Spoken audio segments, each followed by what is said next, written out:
قبر کے حوالے سے، کیونکہ موت کے ساتھ ایسوسیٹڈ کانسیپٹ ہے قبر کا، اور قبر جو ہے نا انسان کے لیے بہت بڑی ایک نصیحت ہونی چاہیے.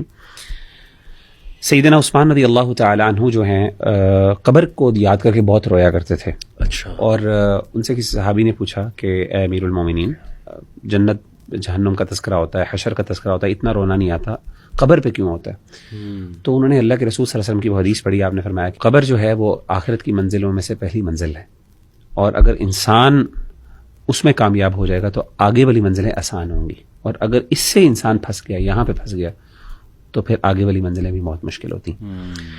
میں یہاں پہ ایک چیز بتانا چاہتا ہوں کہ جو ہم نے کہا نا انسرٹنٹی کی، انسان کو ڈر ہوتا ہے، قبر سے بڑا ڈر آتا ہے. میں خود کبھی ابھی اپنے آپ کو امیجن کرتا ہوں کہ سبحان اللہ، انسان کس طریقے سے وہ یعنی اپنے آپ کو 6 feet under the ground imagine کرے کہ ایک بند انسان کو سوچ کے کچھ ہوتا ہے. سبحان اللہ، انزائٹی ہو جاتی ہے کہ میں نے اور یہ ایک ایسی ریالٹی ہے کہ اگر آپ انسان ہیں تو آپ نے ضرور ایکسپیرینس کرنا، یہ ہو ہی نہیں سکتا آپ ایکسپیرینس نہ کریں اس چیز کو، الیاذ باللہ. تو دیکھیں انسان، میں سوچتا ہوں، اچھا میں نے پھر احادیث کا مطالعہ کیا تو میں نے سوچا کہ اگر انسان قبر کے نیچے جاتا ہے، 6 feet انڈر دا گراؤنڈ جب جاتا ہے، تو اس کو انسان کو کن چیزوں کا ڈر ہوتا ہے، کیا یعنی انسان کو کیا چیز چاہے گا وہ الٹیمیٹلی. obviously جب انسان قبر کے اندر ہوتا ہے تو انسان کو سب سے پہلے گھٹن ہوتی ہے، یعنی انسان چاہے گا کہ میری قبر جو ہے وہ کھل جائے، وسیع ہو جائے. صحیح. یعنی وہ جو ہے نا کہ میں ایک مٹی کے اندر یا ایک چھوٹے سے خانے کے اندر بند ہوں، اور اوپر میرے اوپر اتنی مٹی ہے اور میں باہر نہیں نکل سکتا. اور اوپر صحیح. ایک مومن کے لیے سبحان اللہ، حدیث میں آتا ہے، صحیح حدیث ہے کہ اللہ کے رسول صلی اللہ علیہ وسلم نے فرمایا کہ مومن جو ہے اس کے لیے تا حد نگاہ، جہاں تک، اچھا، حتی مد البصر، یعنی یہاں تک انسان کی آنکھ جاتی ہے، ہماری آسمان تک جاتی ہے. اللہ. امیجن کریں کہ ایک جنتی قبر کے اندر ہے اور اس کے لیے جنت ایسے ہی ہے جیسے وہ اوپن آسمان کے نیچے لیٹا ہوا. سبحان اللہ. یہ یعنی اللہ کی آسانیاں دیکھیں ذرا، رحمتیں دیکھیں، لیکن اس کے لیے ظاہر ہے آپ کو مومن ایمان اور عمل.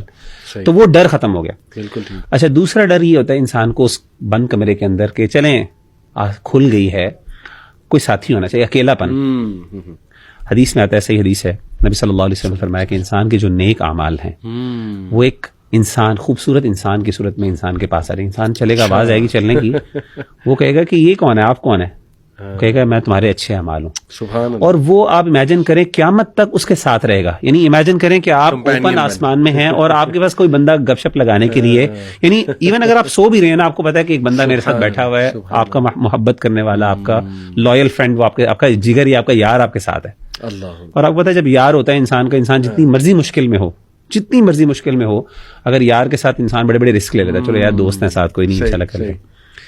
اور تیسری چیز، سب سے بڑی چیز جو حدیث میں آتی ہے، نبی صلی اللہ علیہ وسلم نے فرمائی کہ کانسٹنٹلی اس کو موٹیویشن، یعنی اس کو خوشی اللہ تعالیٰ دیں گے. یعنی ایک ہوتا ہے نا دل لگانے کے لیے، اب جی میں کیا کروں، دوست بھی ہے، چلیں گپ شپ بھی لگا لی، لیکن کوئی انٹرٹینمنٹ بھی ہوگی وہاں پہ. جیسے کہ حدیث میں آتا ہے نا، صحیح بخاری اور صحیح مسلم کی حدیث ہے، اللہ کے رسول نے فرمایا کہ صبح اور شام 2 ٹائم انسان کو اس کا جنت میں گھر دکھایا جائے گا. یہ تمہارا محل ہے. ایک کھڑکی کھول دی جائے گی، اور کھڑکی پرماننٹ کھول دی جائے گی، ہوائیں آ رہی ہیں. یعنی قبر جو ہے وہ روضۃ من ریاض الجنہ. اس لیے علماء کہتے ہیں کہ تمہارے پاس آپشن ہے کہ اپنی قبر کو، یعنی مومن کے لیے امیجن کریں، مطلب یہ شاید ماننا آسان ہے، ہم شاید اس کو اپریشیٹ نہیں کر سکتے، لیکن اٹس ناٹ رانگ ٹو سے کہ اگر آپ مومن ہیں نا تو you are better under the ground. صحیح صحیح. اور وہ آپ کے لیے جنت، روضۃ من ریاض الجنہ، وہ جنت کا ایک باغیچہ آپ کے لیے بن جائے گا، اور آپ اس میں زیادہ کمفرٹیبل ہوں گے ایز کمپیئر ٹو جو 6 feet جو ابو دا گراؤنڈ. صحیح بات.